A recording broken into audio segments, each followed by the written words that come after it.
నమస్కారం, welcome to I dream. ధర్మ మార్గం విత్ విజిత కార్యక్రమానికి స్వాగతం.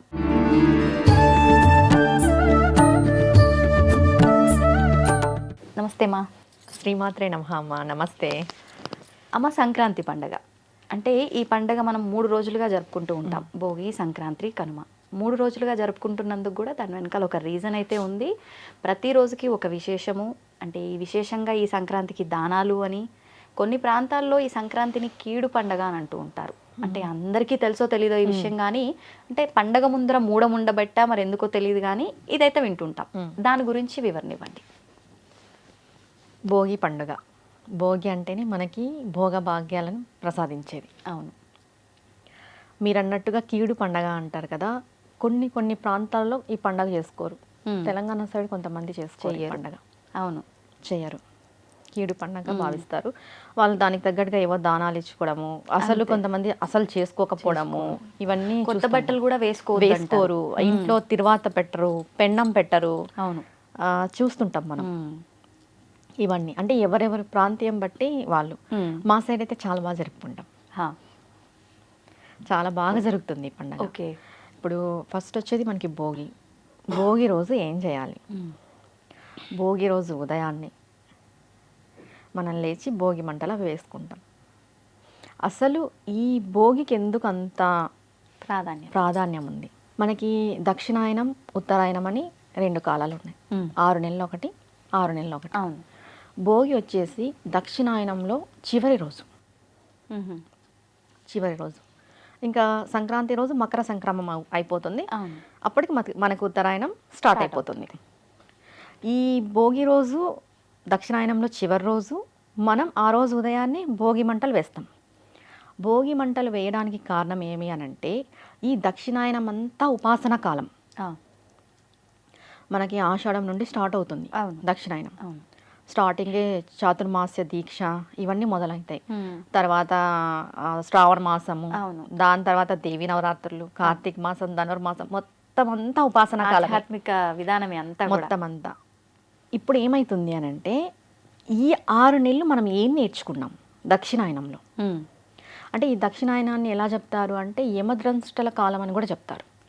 మనకి చలి ఎక్కువగా ఉంటుంది, సూర్యుడు భూమికి దూరంగా ఉంటాడు ఈ దక్షిణాయనంలో. దేవి నవరాత్రులు చేసేటప్పుడు కూడా ఏం చెప్తాము? యమధర్మష్ట కాలము, యముడు కోరలతో ఉంటాడు, ఎక్కువ మరణాలు, యాక్సిడెంట్లు జరుగుతాయి ఆ కాలంలో అని చెప్తారు. అవును.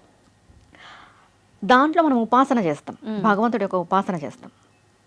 ఇది చివరి రోజు. ఈ చివరి రోజున భోగి మంటలు వేస్తాం. భోగి మంటలకి కారణం ఏంటి అంటే, స్నానం చేయకనే వేసుకుంటాం భోగి మంటలు. ఇంట్లో ఉన్న పాత సామాన్లు అన్నీ వేస్తాం. పాత సామాన్లేనా? మనలో ఉన్న సామాగ్రి అంటే చెడు సామాగ్రి, చెడువి, నెగిటివిటీ, చెడు ఆలోచనలు అన్నిటినీ ఆ భోగి మంటల్లో కలిపేయాలి. అంతే. ఎందుకంటే ఈ దక్షిణాయనమంతా నువ్వు ఉపాసన చేసింటావు, దేవీ దేవత ఆరాధన చేసింటావు. నువ్వు ఏం తెలుసుకున్నావో భోగి రోజు తెలుస్తుంది. అంటే నువ్వెంతో అంత జ్ఞానాన్ని తెచ్చుకున్నావు కాబట్టి తెచ్చుకున్నావా లేదా? అసలు ఫస్ట్ తెచ్చుకొని ఉంటే నువ్వు ఏం చేయాలి? ఇంట్లో ఉన్న పాత సామాన్లే కాదు, నీలో ఉన్న దుర్గుణాలను కూడా భోగి మంటల్లో కలిపేయాలి. ఆ రోజు ఒక ప్రతిజ్ఞ చేసుకుంటారు కొంతమంది సాధకులు, మేము ఇది చెయ్యము, ఇంకా ఈ భోగి మంటల్లో కలిపేస్తున్నాం, మాకున్న ఈ అలవాటు. అంటే ఆచరిస్తున్న ఏదైనా విధానాన్ని. ఇప్పుడు ఏదైనా చెడు అలవాటు ఉంటుంది, వాళ్ళు ఈ 6 నెలలు బాగా సాధన చేసింటారు దక్షిణాయనం అంతా. వాళ్ళకి దేవీ దేవత ఒక అనుగ్రహం కలిగి వాళ్ళకి జ్ఞానోదయం జరిగి నేను ఇంకా ఈ పని చెయ్యకూడదు అనే ఆలోచన రావచ్చు. అలాంటి వాళ్ళు ఏం చేస్తారంటే భోగి పండుగ రోజు భోగి మంటలకి చెప్పుకుంటారు. మెయిన్ భోగి మంటలు అంటే ఏదో మనం చలిగాచుకునే మంట అలా అయిపోయింది ఇప్పుడు. అంతే అంతే. కానీ అలా కాదు. ఎందుకంటే మనము అగ్నిహోత్రుని ఆవాహన చేస్తాం అక్కడ. ఆవు పిడకలతోనే స్టార్ట్ చేయాలి. ఆవు పిడకలు, నెయ్యి, కర్పూరం పెట్టి వెలిగించాలి. దాని తర్వాత అట్టపెట్టెలు, పాత సామాన్లు అవన్నీ వేస్తారు, అది వేరే విషయం. ఒకటి వేయకూడని వస్తువులు బుక్స్ వేయకూడదు, జ్ఞానం వెళ్ళిపోతుంది. బుక్స్ అంటేనే సరస్వతి, చదువుకునే బుక్కులు, పాత బుక్కులు అని వేస్తుంటారు భోగి మంటల్లోకి. ఇక్కడ మనం తెలుసుకోవాల్సిన విషయం ఏంటంటే, భోగి మంటల్లోకి ఏదైతే వేస్తామో అది మన నుండి వెళ్ళిపోతుంది. వామ్మో. అంటే మంచిగా ఆలోచించే ప్లాన్ చేసుకోవాలి అసలు అక్కడ ఏం వాడాలి అని. ఇప్పుడు మనం భోగి మంటలు ఎందుకు వేస్తున్నాం? మనలో ఉన్న అజ్ఞానాన్ని తొలగించుకోవాలని వేస్తున్నాము. మన ఇంట్లో పాత సామాన్లన్నీ వెళ్ళిపోవాలని వేస్తున్నాము, నెగిటివ్ ఎనర్జీ వెళ్ళిపోవాలని వేస్తున్నాము. అలాంటప్పుడు నువ్వు చదువుకునే పుస్తకాలు వేస్తే అది కూడా వెళ్ళిపోతుంది. ఎందుకంటే అక్కడ మనం ప్రత్యేకించి అగ్నిహోత్రుని ఆవాహన చేసి మనం భోగి మంటలు వేస్తాం. మామూలుగా చెప్పాలంటే ధనుర్మాసం అంతా పిడికలు పెడతాం కదా, గొబ్బెమ్మలు ఆ వాటిని పిడికలు చేసి ఆరబెడతాం. అవును, వాటితో భోగి మంటలు వేస్తారు. ఓహో, యాక్చువల్గా చెప్పాలంటే తమిళనాడు సైడ్ అంతా ఇలానే చేస్తారు. నెలంతా గొబ్బెమ్మలు పెడతారు. అది కూడా ముగ్గులు వేసి ధనుర్మాసం అంతా చాలా బాగా చేస్తారు. ఆ గొబ్బెమ్మల్ని ఎత్తిపెట్టి ఈ భోగి మంటలకు ఉపయోగిస్తారు. Okay okay. కర్పూరము, నెయ్యి, ఈ కిరోసిన్ అవన్నీ వాడకూడదు చెప్పాలంటే. ఇంకా కట్టెలు అవన్నీ వేసేసుకొని భోగి మంటలప్పుడు నువ్వు చుట్టూ తిరుగుతూ నువ్వు ఒక ప్రతిజ్ఞ చేసుకోవాలి. నువ్వు ఏం వదిలేస్తున్నావు, నువ్వు ఏం తెలుసుకున్నావు. ఓకే, ప్రతి ఒక్కరు చేయాల్సిన పని ఇది. అక్కడికి భోగి మంటల కార్యక్రమం అయిపోతుంది. కొంతమంది భోగి మంట పైన నీళ్లు వేడి చేసుకొని అవే స్నానం ఆచరించాలి అని చెప్తుంటారు. ఇది వాస్తవమా? లేదమ్మా, అలా ఏది చెయ్యకూడదు. భోగి మంటలు మనం నీళ్లు వేడి చేసుకునేకి, పొంగల్ వండుకోవడానికి, దానికి కాదు. అక్కడ మనం ఒకటి అగ్నిహోత్రం అంటేనే పవిత్రత. అవునా కదా? మనం ఏదైనా హోమం చేస్తున్నాము అంటేనే అక్కడ పవిత్రత ఉంటుంది. అగ్నిహోత్రుని ఆవాహన చేస్తున్నామంటేనే అక్కడ పవిత్రత ఉంటుంది. ఆ పవిత్రతతో నువ్వు ఎటువంటివి చేయకూడదు. నువ్వు చేయాల్సింది ఏంటి, ఆ భోగి మంటల్లో నువ్వు ఏవి వదిలేయాలో అవి వదిలేయాలి. అంతే. మనం ఏం చేస్తున్నాం, ఇంట్లో ఉన్న పాత సామాన్లు మాత్రం తీసుకెళ్లి భోగి మంటల్లో వేస్తున్నాము. మనలో ఉన్న పాత సామాగ్రి, పాత ఆలోచనలు, దుర ఆలోచనలు అన్నింటినీ అలానే పెట్టుకొని ముందుకెళ్తున్నాం. అంతే. భోగి మంట ఒక ప్రత్యేకత వచ్చేసి ఏంటంటే ఫస్ట్ మనం మారాలి. మనలో ఉన్న దుర్గుణాలని మంట కలిపేయాలి. మనం ఆ రోజు ఒకటి ప్రతిజ్ఞ చేసుకోవాలి, మనకి ఏదైనా చెడు అలవాటు ఉంటే మేము దీన్ని వదిలేస్తాము అని. ఇక్కడికి భోగి మంట అయిపోతుంది. తర్వాత స్నానం కూడా ఎలా చేయాలి అంటే సూర్యోదయానికి మునిపే చేయాలి. భోగి రోజు తలంటు స్నానం మనం అంటాం. ఒంటికి నువ్వుల నూనె పూసుకొని తలంటు స్నానం చేయాలి. తైలే లక్ష్మి, జలే గంగ, అలక్ష్మి పరిహారార్థం. మనం స్నానం చేసేటప్పుడు ఒళ్ళంతా నువ్వుల నూనె పట్టించుకొని మనం వెళ్ళి గంగాదేవిని ఆవాహన చేసుకొని స్నానం ఆచరించేటప్పుడు అలక్ష్మి పరిహారార్థం అని ఖచ్చితంగా అనుకోవాలి. పెద్ద పెద్ద శ్లోకాలు రాకపోయినా కూడా మనం దేనికోసం చేస్తున్నాము అంటే మనలో ఉన్న దుర్గుణాలని ఆల్రెడీ భోగి మంటల్లో కలిపేసి మన ఒంటికి నువ్వుల నూనె పట్టించి ఆ నువ్వుల నూనెతో మనం లక్ష్మీదేవిని ఆవాహన చేస్తున్నాం. పాజిటివిటీ. జలంలోకి గంగను ఆవాహన చేస్తున్నాం. పవిత్రత. అలక్ష్మి పరిహారార్థం. మన ఒంట్లో ఉన్న అలక్ష్మిని కూడా మనం తీసేసుకుంటున్నాం. తీసేసి మనం స్నానం అంతా ఆచరిస్తాం. ఆచరించిన తర్వాత ఇంట్లో తల్లిదండ్రులకి నమస్కారం చేసుకోవాలి. మొదటగా మాతృదేవోభవ. పరదేవతే అమ్మ, అమ్మనే పరదేవత, వాళ్ళిద్దరికి భేదం లేదు. అవును చెప్పాలంటే. ఇంట్లో ఉన్న పెద్దలకి నమస్కారం చేసుకొని ఆ రోజు పూజా కార్యక్రమం అంతా చేసుకొని పిల్లలకి రేగు పండ్లు పోస్తారు. భోగి పళ్ళు 1 సంవత్సరం నుండి 12 సంవత్సరాల దాకా పోయొచ్చు. అసలు ఎందుకు ఈ విధానం ఎందుకు అంటే బాల అరిష్ట దోషాలు అని ఉంటాయన్నమాట. ఒక శిశువు కడుపులో పడినప్పుడు పూర్వజన్మ యొక్క ఫలము మరి పుట్టిన తర్వాత ఇప్పుడుది అన్నీ కలిసి ఉంటాయి దీంట్లో. కలిసి ఉన్నప్పుడు ఏ నక్షత్రంలో పుట్టినారు, ఏ జాతకస్తులు అంటే కొంతమంది పుట్టిన నక్షత్రం బట్టి కొంతమందికి గండాలు ఉంటాయి. తల్లికి గండం ఉండొచ్చు, తండ్రికి గండం ఉండొచ్చు, మేనమామకి గండం ఉండొచ్చు. పేగు వేసుకొని పుడితే ఇలా మనం వింటూ ఉంటాం. అలాంటి అరిష్టాలన్నీ పోవడానికి ఈ రేగుపళ్ళని వేస్తారు. ఓకే. ఇంకా బాల అరిష్ట దోషాలు అంటారు. 12 ఏండ్ల వరకు పిల్లలకు ఉంటాయి. ఇప్పుడు పిల్లలు ఎక్కువగా ఏడవడము, మొండి చేయడము, ఆరోగ్యం బాగలేకపోవడము, ఇది దిష్టి తీసే ప్రాసెస్ అంటాం దీన్ని చెప్పాలంటే. ఇంకా ఇలా చేయడం వల్ల వాళ్ళకున్న అరిష్టాలు పోతాయి. ఎందుకు ఇది చేయాలి 12 ఏండ్ల వరకు అనంటే ఏ శిశువుకైనా కూడా 12 ఏండ్ల వరకు జాతకం వర్తించదు. 12 సంవత్సరాల వరకు చిన్నప్పుడే జాతకం వేసి చూస్తుంటారు కదా. అవును, పుట్టడం అంటే ఊరికే మనం తెలుసుకోవడానికి అంతే గాని 12 ఏండ్ల వరకు జాతక చక్రం వాళ్ళకి వర్తించదు.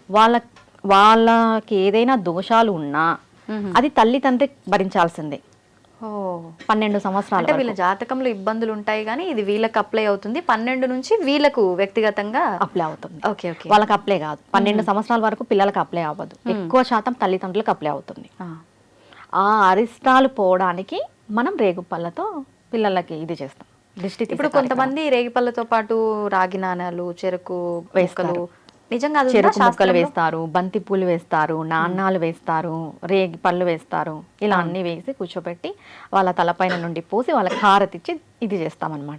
ఇది అంతా అంటే మార్నింగ్ స్నానము అన్ని అయిపోయినాక ఈవినింగ్ ఆచరించేది. ఈవినింగ్ చేయొచ్చు, మార్నింగ్ చేయొచ్చు. స్నానం అయిపోయిన తర్వాత ఇప్పుడు 10 ఈ గంటలకి విధానం కూడా అయినాక మళ్ళీ చేసుకోవచ్చు. స్నానం ఆచరించాలి? లేదు, ఏం అవసరం లేదు, ఏం అవసరం. మనం పూజా కార్యక్రమం అంతా చేసి మన దానికి ఏం మంత్రం లేదు, మనం ప్రేమతో పోస్తాం. రేగి పళ్ళు పిల్లలు కదా, చిన్న పిల్లలు, ప్రేమతో ఎలా పోస్తాము, వీళ్ళు బాగుండాలి అదే అని మనం ప్రేమతో వేస్తాం. కానీ మంత్రం అయితే స్పెసిఫిక్ గా లేదు. మనం పరదేవతను తలుచుకొని, ఇంటి దేవులను తలుచుకొని, మా పిల్లలకి అరిష్టాలన్నీ పోవాలి, చెడు దృష్టి పోవాలి, ఏదైనా హెల్త్ ఇష్యూస్ ఉన్నా పోవాలి, మొండి సమస్యలు ఉంటాయి అవి పోవాలి అనుకొని ఇలా చేయడం వల్ల వాళ్ళకి ఆల్మోస్ట్ తగ్గుతాయి. అంటే మగ పిల్లలకు ఆడపిల్లలకి ఎవరికైనా పోయొచ్చు. ఓకే. వీళ్ళు వాళ్ళనేది 12 సంవత్సరాల వరకు పోయొచ్చు. ఎందుకంటే 12 సంవత్సరాల వరకు వాళ్ళకి జాతకం వర్తించదు కాబట్టి ఈ ప్రాసెస్ పెట్టారు, ఈ భోగి పనులు ప్రాసెస్. Okay okay. ఇది భోగి రోజు చేసే కార్యక్రమం. మరి సంక్రాంతి రోజు? సంక్రాంతి రోజు, సంక్రాంతి అంటేనే పాడి పంట ఫుల్ హంగామా ఉంటుంది. అవును. కొత్త అల్లుళ్ళు, కొత్త పెళ్లి కూతుర్లు, అల్లుళ్ళు కొత్త పంట, కొత్త అల్లుళ్ళు, ఇదంతా ఉంటుంది అనమాట. చాలా ముందుగా ఇది మనకి సంక్రాంతి అనేది చెప్పాలంటే మన కష్టం, మనకి ఇది లాస్ట్ పండగ చెప్పాలంటే. లాస్ట్ పండగ ఇయర్లో, సంవత్సరంలో లాస్ట్. మనకి ఇయర్ ఉగాది నుండి స్టార్ట్ అవుతుంది కదా, ఇది లాస్ట్ పండగగా చెప్తాం. మనకి ఉగాది ఎలా స్టార్ట్ అవుతుంది అంటే చేదు తీసుకుంటాం మనం, షడ్రుచులు తీసుకుంటాం, కానీ చేదు ఉంటుంది, ఆ రుచిలో చేదు కలుస్తుంది. అంటే మొదటిగా చేదు అంటే కష్టం. నువ్వు ఇయర్ ఫస్ట్లో కష్టం, ఇయర్ అంతా పడిన కష్టానికి నువ్వు సంక్రాంతి రోజు ఏం తింటావు? చక్కెర పొంగల్ తింటావు, తీపి అరిసెలు, అన్ని పిండి వంటలు, అరిసెలు, పాడి పంట అంతా తీపి తింటాం. అవును. అంటే మన శాస్త్రం ఏం చెప్తుంది అంటే మనిషి కష్టపడాలి, చేదుతో మొదలైంది తీపి దాకా తీసుకెళ్తుంది మనం కష్టపడితే. అవును, అంతే కదా, ఇక్కడ రిజల్ట్ ఉంది. అవును. ముందే మనం తీపితో మొదలు పెడితే ఆఖరికి వచ్చేసరికి తలనొప్పులతోటే ఎండ్ అయిపోతుంది అక్కడికి ఆ ఇయర్. ముందు ఆ కష్టంతో వెళ్తే ఇంకా తీయగా ఉంటుంది. కష్టంతో వెళ్ళినప్పుడు నీకు స్వీట్నెస్ ఒక విలువ తెలుస్తుంది. అంతే, సంక్రాంతి పండుగ ఒక విలువ తెలుస్తుంది. అవును. సంక్రాంతి రోజు ఉదయం చేయాల్సిన ఫస్ట్గా మనకి మకర జ్యోతి దర్శనం జరుగుతుంది. సంక్రాంతి రోజు సాయంత్రం జరుగుతుంది. ఉదయం చేయాల్సింది ఏంటంటే లేచిన తర్వాత దైవారాధన. శివలింగం ఉన్న వాళ్ళ ఇంట్లో, అందరింట్లో ఇప్పుడు శివలింగాలు ఉన్నాయి కాబట్టి శివుడికి అభిషేకం చేయాలి, నేతితో చేయాలి అభిషేకం ఆ రోజు మాత్రం, సంక్రాంతి రోజు. చేయటం వల్ల అంటే చెప్తాను.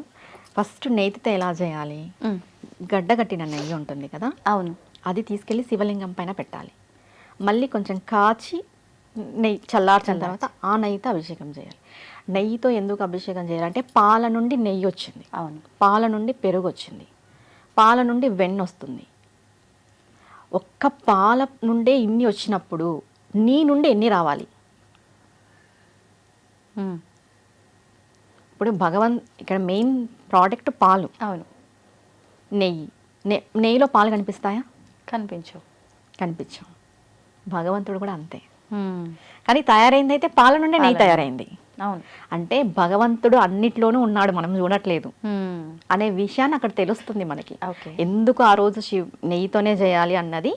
ఇప్పుడు అందరూ పాలతో చేయాలి అంటారు, పాలు కనిపిస్తాయి, నెయ్యి ఎక్కడి నుండి వచ్చింది, పాల నుండే వచ్చింది అనేది తెలుస్తుంది, కానీ దాంట్లో పాలు కనిపించవు. భగవంతుడు కూడా అలా నిగూఢంగా ఉన్నాడు అనేది మనం తెలుసుకోవాలి. దాని తర్వాత 6 నుండి 8 లోపు పొంగళ్ళు చేస్తాం. పొయ్యి పెట్టేసి చెరుకులు పెట్టి పొంగళ్ళు చేస్తాం. కుదిరితే పొంగళ్ళు చేసుకునేటోళ్ళు, మనం బెల్లము చక్కెర అది వాడుతున్నాం కదా, కుదిరితే చెరుకు రసం వాడండి డైరెక్ట్గా.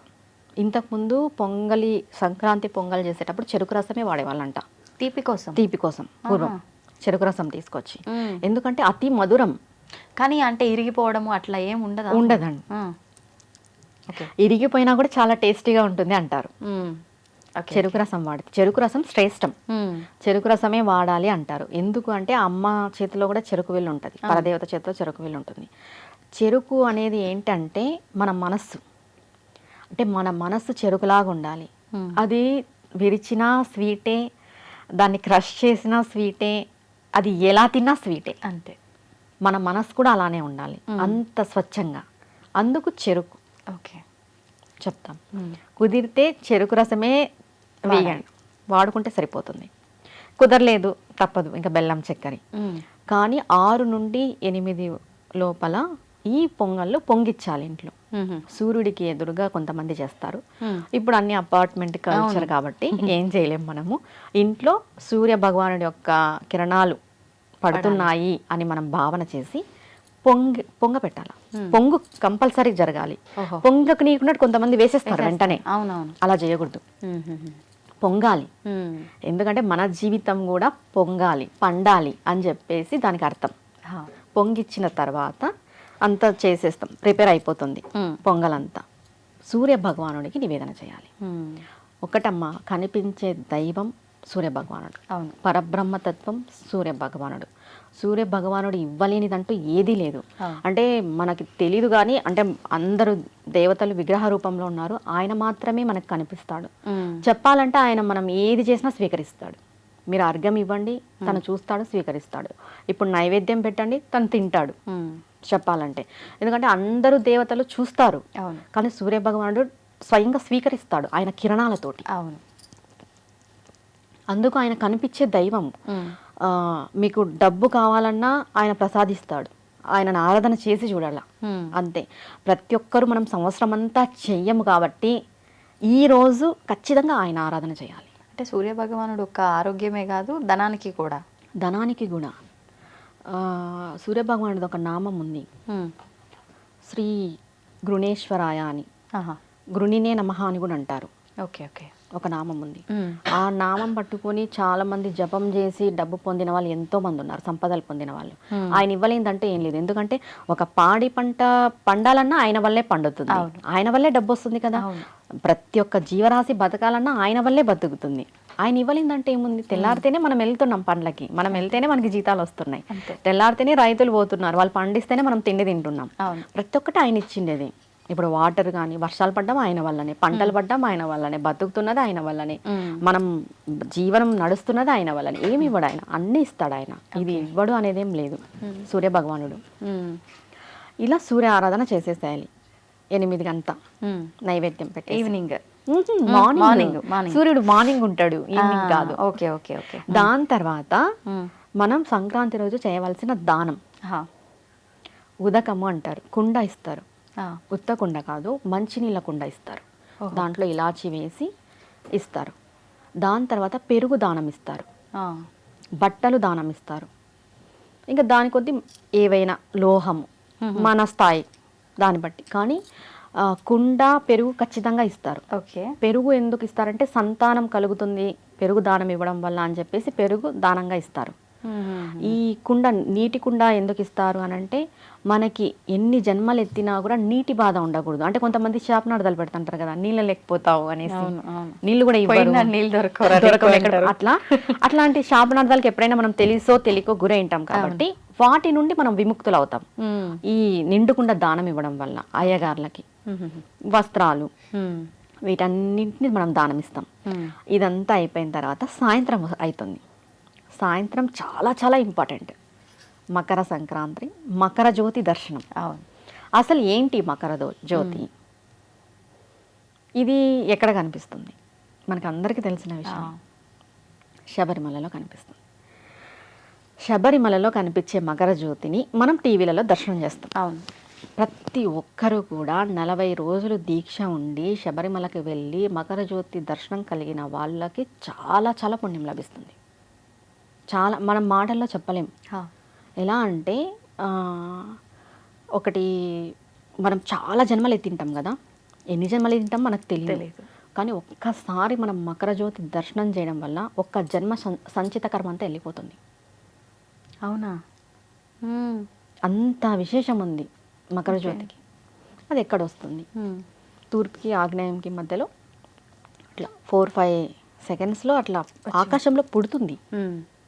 చాలా మంది ఈ మధ్య కాలంలో మనం విన్నది వెలిగిస్తారు ఆర్టిఫిషియల్ అని. అవును. అది ఎందుకు వెలిగిస్తారు అనేది మనం ఆలోచన చేయాలి. ఆకాశంలో జ్యోతి పుడుతుంది, ఆ జ్యోతి అందరికీ కనిపించేలాగా ఉండదు కదమ్మా. ఆ జ్యోతి పుట్టే సమయానికే వీళ్ళు వెలిగిస్తారు. అంటే ఆ జ్యోతి అందరూ చూడలేరు, కొందరికే కనిపిస్తుంది అనే ఉద్దేశంతో, అందరూ చూడాలని ఒక ఉద్దేశంతో ఒక కర్పూరం పెట్టి వెలిగిస్తున్నారు తప్ప జ్యోతే లేదు అని చెప్పడం అబద్ధం. కానీ మీరన్నట్టుగా ఇప్పుడు ఆ వచ్చే ఫలితం ఏదైతే ఉందో, ఆ సంచిత కర్మ తొలగిపోవటం ఈ వెలిగించిన జ్యోతిని చూడటం వల్ల కలుగుతుందా? వెలిగించిన జ్యోతి ఆ జ్యోతికి సంకేతంగా పెడతారు కాబట్టి ఒక్క జన్మ సంచిత కర్మ పోకపోవచ్చు, కానీ మనం కొంచెం కర్మఫలం తగ్గించుకోవచ్చు. కానీ డైరెక్ట్గా ఆకాశంలో వెలిసే జ్యోతిని చూస్తే ఖచ్చితంగా ఒక్క జన్మ సంచిత కర్మ తొలగిపోతుంది ఆ జీవికి. అదృష్టం ఉన్న వాళ్ళే వెళ్తారు కావచ్చు. అది స్వామి దయ, అమ్మవారి దయ.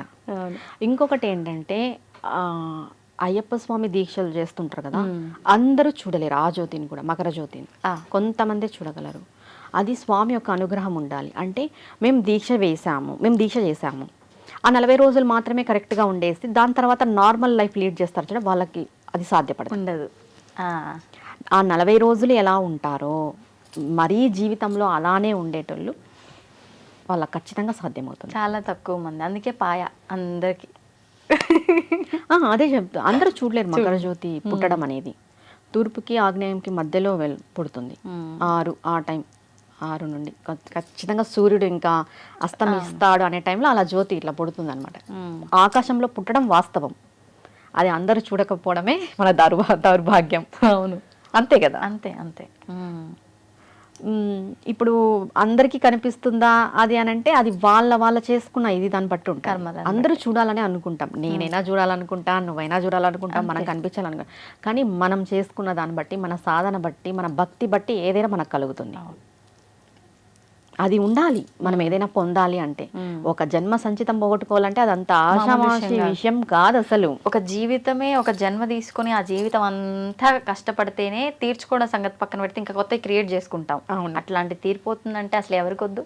అది అంత విశేషం ఉంది మకర జ్యోతికి. ఇది అంతా సంక్రాంతికి సంబంధించింది. కనుమ అంటేనే పశువులు. పూర్వకాలంలో ఏం చేసేటోళ్ళు అంటే పశువుల్ని కూడా ఇంట్లో వాళ్ళతో సమానంగా చూసేవాళ్ళు. ఇప్పుడు మనం ఫోటోలు దిగుతున్నాం అంటే ఇప్పుడు కుక్కలతో వాళ్ళతో ఫోటోలు దిగుతున్నాం. అప్పుడు పాడి పంటలు ఇచ్చే పశువులతో ఫోటోలు దిగేవాళ్ళు పూర్వకాలం వాళ్ళు. ఆవులతో వాళ్ళ ఇంట్లో వ్యక్తుల్లాగే చూసేవాళ్ళు. ఎందుకంటే అవి లేనిదే వాళ్ళ జీవనం లేదు. వాస్తవం ఇది. అవును, వాళ్ళు అంత గౌరవంగా చూసుకునేవాళ్ళు. ఇప్పుడు అందరూ అలా లేరు. ఇప్పుడు అంత బిజినెస్ పరంగా అయిపోయింది. అవును, కానీ వాటికి మర్యాద ఇవ్వాలి, విలువ ఇవ్వాలి, ఇంట్లో వ్యక్తుల్లాగే మనం భావించాలి. గోమాత అంటేనే పరదేవత. గోమాతకు అంత విశేషం ఉంది. ఎందుకు గోమాతకు అంత విశేషం వచ్చింది అంటే, ఒకటి ముక్కోటి దేవతలు గోమాతలో నివసించడం ఒకటి. లక్ష్మీదేవి ముక్కోటి దేవతలకి స్థానం ఇచ్చాం, నాకెందుకు స్థానం ఇవ్వలేదు అని అన్నప్పుడు వెనకల తట్టుభాగం ఆమెకి ఇవ్వడం జరిగింది. 84 లక్షల జీవరాశులలో ఒక్క గోమాత యొక్క గోమయం కానీ ఆవు పంచకం కానీ అంత విశేషమైనది. అవి దుర్వాసన రావు. చాలా శ్రేష్టమైనవి అవి రెండు. మనం ప్రతి పూజల్లోనూ వాడతాం. ఇంకొకటి ఏంటంటే పరదేవత ఆలోచన చేసి గోమాతనిచ్చింది. ఎలా అంటే ఒక మాతృమూర్తిని తీసేసేటప్పుడు ఒక బిడ్డకి గోమాతనిచ్చింది. ఎందుకంటే ఒక మాతృమూర్తి కాలం చెందింది, ఏదో ఆరోగ్యరీత్యా లేదు అన్నప్పుడు గోమాత పాలు పడతారు 6 నెలల పిల్లలకి. అవును, గోమాత అంటే అది చాలా చిన్న విషయం అనుకుంటున్నారు, కానీ చాలా పెద్ద విషయం. ఒక ఆవు మన లైఫ్లో ప్లేస్ చేసినంత పాత్ర ఎవరు ప్లేస్ చేయలేరు, ఫీల్ కూడా చేయలేరు. ఓకే, ఒక పాలు పరంగా కానీ, ఒక పాడి పంట పరంగా కానీ, ఒక ఆవులుంటేనే అప్పుడు ఆవులుంటేనే భూమిని అంతా దున్నేవాళ్ళు కూడా. అవునా కదా? అలా మన కోసం సంవత్సరం అంతా అవి కష్టపడతాయని కనుమ రోజు వాటిని గుర్తించి వాటికి పూజలు, అలంకరణలు, బాగా బొట్లు పెట్టి వాటి కోసం వస్త్రాలు కొని వస్త్రాలంకరణ చేసి కొమ్ములకి అవి కుచ్చిళ్ళు కట్టి ఇలా చేస్తుంటారు పల్లెటూళ్ళలో. మళ్ళీ ఆవు పందాలనేసి వాటికి రేస్ పెట్టడము. ఇదేమైపోయిందంటే ఇప్పుడు కొంచెం కోడి పందాలు అంటే డబ్బు పరంగా అయిపోయింది, కానీ ఇంతకు ముందు అలా లేదు. ఇంతకుముందు అలా లేదు. జల్లికట్టు అంటాం కదా ఆవుది, ఇప్పుడు కొంచెం కమర్షియల్ అయింది తక్కువ తప్ప ఇంతకుముందు అలా లేదు. అలా ఆవులకి, పాడికి, పశువులకి పూజ కనుమ అంటే.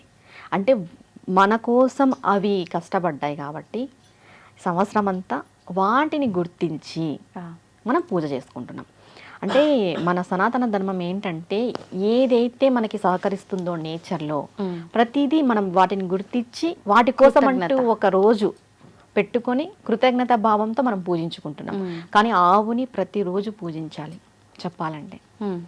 ఆవుకి చేసిన పూజ ఎంతో పుణ్యఫలం. మనం ఏ పూజలు చేయకపోయినా కూడా ఒక్క ఆవును పూజిస్తే మనకు అంత పుణ్యఫలం వస్తుంది. గోశాలలోనే లక్ష్మీదేవి ఉంటుంది చెప్పాలంటే. చాలామంది మంత్రోపదేశం తీసుకున్న వాళ్ళు కూడా గోశాలలో వెళ్ళి చేస్తారు. బాగా పాజిటివ్ ఎనర్జీ వస్తుంది అని. గోశాలకు అంత ప్రత్యేకత ఉంది. ఇంకొక విషయం చెప్పాలంటే పూర్వం ఇల్లులు కట్టుకునేటోళ్ళు. ఇల్లులు కట్టే ముందు వాళ్ళ స్థలంలో ఆవులను వదులుకునే వాళ్ళు అనమాట. అదే ఇప్పుడు గృహప్రవేశంలో ఇంట్లో ఆవును తిప్పుతున్నారు. గృహప్రవేశం రోజు మాత్రమే తిప్పుతున్నారు. కానీ ఇంతకుముందు ఏం చేసేవారంటే వాళ్ళ ప్లేస్లో ఆవులను వదులుకొనేసి ఒక 3 నెలలో 6 నెలలో ముందే ప్లేస్లో, అంటే ఆవు తిరిగిన ప్లేస్, ఆవు తొక్కిన ప్లేస్ చాలా మంచిది, గోమయము గోమూత్రం పడ్డ ప్లేస్కి చాలా విశేషమైన ఫలితం ఉంటుంది, క్రిమి కీటకాలు రావు, పాజిటివ్ ఎనర్జీ ఉంటుంది అనే ఒక్క ఉద్దేశంతో ముందుగానే ప్లేసుల్లో పెట్టుకొని కట్టుకునే వాళ్ళు. ఇప్పుడు అంత అవైలబిలిటీ లేదు కాబట్టి గృహప్రవేశం రోజు తెచ్చుకొని అలా తిప్పుకుంటున్నాం అనమాట. ఇంట్లో ఏం చేస్తాం, మారిపోయింది కాలం అంతా.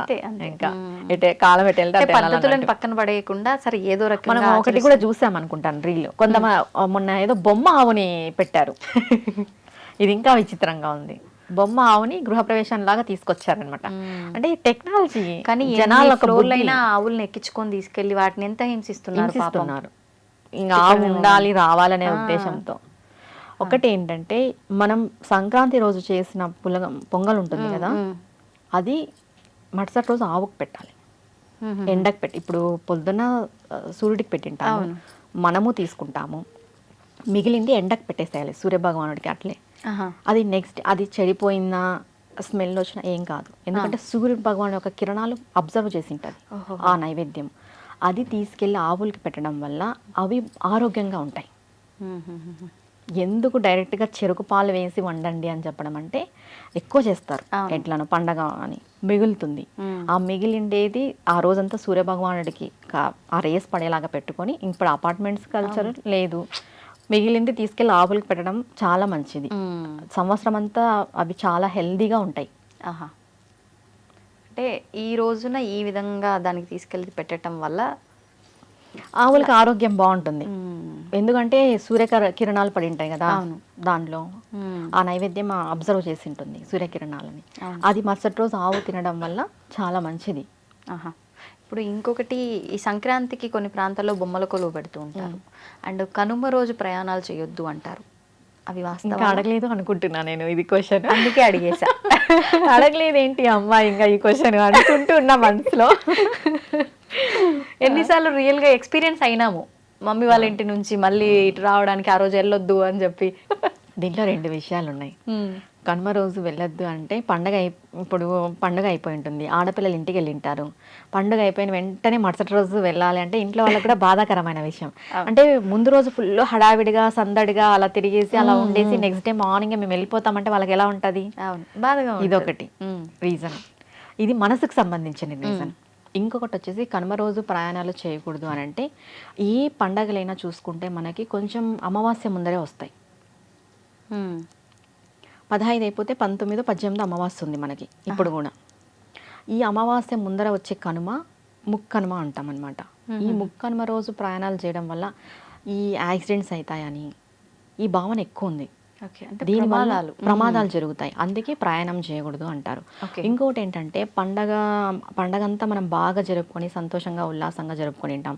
కొంతమంది మనకి పడని వాళ్ళు మన ఇంటికి వచ్చింటారు, మనమంటే పడని వాళ్ళు ఉంటారు, వాళ్ళ కళ్ళ దృష్టి మనకు పడి ఉంటుంది. ఆ దృష్టి చూసం మనం వెంటనే ఆ రోజు ప్రయాణం చేయడం వల్ల కనుమ అంటేనే కొంచెం భయంకరమైన రోజు, ఇబ్బందికరమైన రోజు అంటాము. అలాంటిది ఇంకొంచెం నెగిటివ్ పెరిగింది అనుకో, మనం కొంచెం ఇబ్బంది పడతాము. ఆ ఇబ్బంది పడతామన్న ఉద్దేశంతోనే కనుమ రోజు ప్రయాణాలు చేయకూడదు అంటారు. అంటే మెయిన్గా కనుమ రోజు ఊరి దేవతలు ఉంటారు కదా, గ్రామ దేవతలకి పూజలు చేస్తారు ఓహో. కొన్ని ఊర్లలో. ఇప్పుడు ఉగాది అయిపోయిన తర్వాత మరుసటి రోజే మా సైడ్ చేస్తారు గ్రామ దేవతలకి. ఉగాదికి చేస్తారు, ఉగాది మరుసటి రోజు చేస్తారు, మూడో రోజు చేస్తారు. Okay okay. అట్లా గ్రామ దేవతలకి పూజలు చేస్తారు కనుమ రోజు.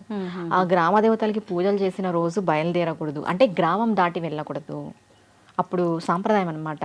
ఊరు చివరన ఒక రాయి ఉంటుంది కదా, పొలిమేర, బొడ్రాయి అనేసి, పులిమేర అనేసి, అలా ఆ రోజు గ్రామ దేవతలకు పూజ చేసిన రోజు ఆ గ్రామాన్ని దాటకూడదు అని ఒక ఉద్దేశంతో కనుమ రోజు బయలుదేరకూడదు, ఎక్కడికి వెళ్ళకూడదు, ప్రయాణాలు చేయకూడదు అని చెప్పినారు. అదైతే మంచి విషయమే, పాటించవలసిన విషయమే. అంటే ఏ దిక్కుకైనా ప్రత్యేకించి ఈ దిక్కుకే వెళ్ళకూడదు అనేది ఏమైనా ఉంటుందా? ఏ దిక్కుకి వెళ్ళకూడదు అంటే పొలిమేర దాటకూడదు. ఓకే. కొంతమంది గ్రామాలలో పెద్ద పెద్దవి నిర్వహిస్తుంటారు పండగలు అయిపోయిన మరుసటి రోజు. ఈ నాన్ వెజ్ చేసుకోవడము, ఇదంతా దావత్తులు ఇవన్నీ జరుగుతుంటాయి కదా, అలాంటి వాళ్ళు గ్రామ దేవతలకు కూడా చేస్తుంటారు. ఇంకెలానో ఇంట్లో చేస్తాము, గ్రామ దేవతలకి చేద్దాంలే అనే ఉద్దేశంతో ఆ గ్రామ దేవతలకి పూజ చేస్తుంటారు కాబట్టి ఆ పొలిమేర దాటకూడదు అనే ఉద్దేశంతో చెప్తారు. వెళ్ళకపోవడమే మంచిది. ఎందుకు వద్దన్నప్పుడు ఒక రోజుకి ఏమైతుంది, మనం వాదిచ్చి ఆ ఎందుకు ఏమి, మన శాస్త్రంలో ఏదైనా చెప్పారు అని అంటే దానికి ఒక ఇదితోనే చెప్పింటారు. అవును, అంతే కదా. నువ్వు గ్రామదేవతకి ఇప్పుడు సగం ఊరంతా పూజ చేస్తుంటారు గ్రామదేవతలకి, నువ్వు మాత్రమే ఆ రోజు స్పెసిఫిక్ గా ఆ గ్రామాన్ని దాటి వెళ్తానంటే ఎలా? తప్పు కదా. అంతే. అందుకు వెళ్ళకూడదు, కనుమ రోజు ప్రయాణాలు చేయకూడదు అని చెప్పారు. మరి బొమ్మల కొలువు అనేది కొంతమంది దసరాలకు పెడతారు, కొంతమంది వచ్చేసి సంక్రాంతికి పెడతారు.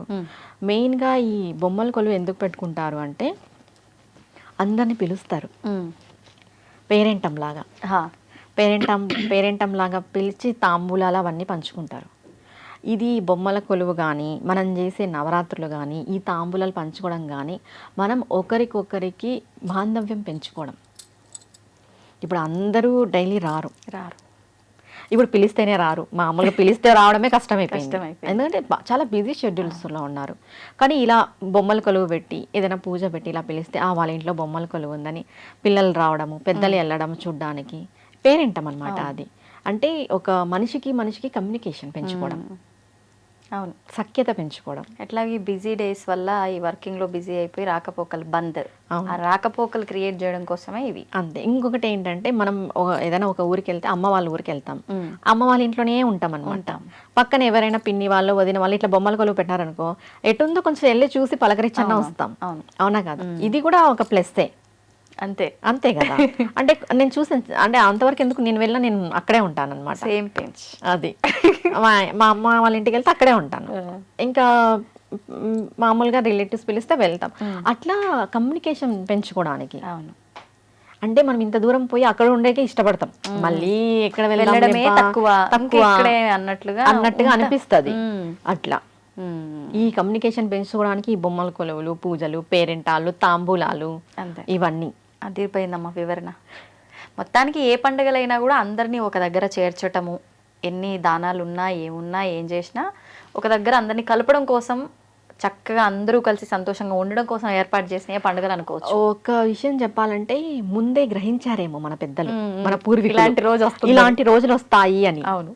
అంటే ముందే గమనించి ఇవన్నీ శాస్త్రంలో చెప్పబడినాయేమో. అంటే భగవంతుడు అంతర్యామి అంటాం కదా, ప్రతి కల్పము ఆయన చూసింటాడు, కల్పం ఎండింగ్ చూసింటాడు, కల్పం మొదలు చూసింటాడు.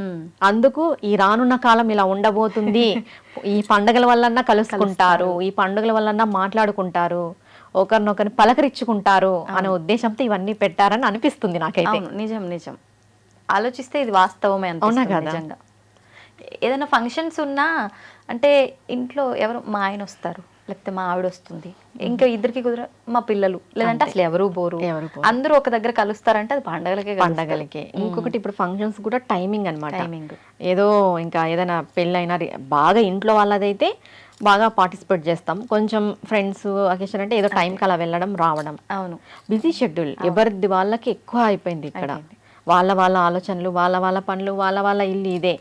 ఇలాంటి కాలం వస్తుంది అనే ఉద్దేశంతోనే మనకి ఇంత పెద్ద పెద్ద పండుగలు ఉన్నాయి. ఇవాళ రేపు పనున్నా లేకున్నా బిజీగా ఉన్నట్టు ఉండకపోతే పనికిరాని వాళ్ళు అంటున్నారు మరి.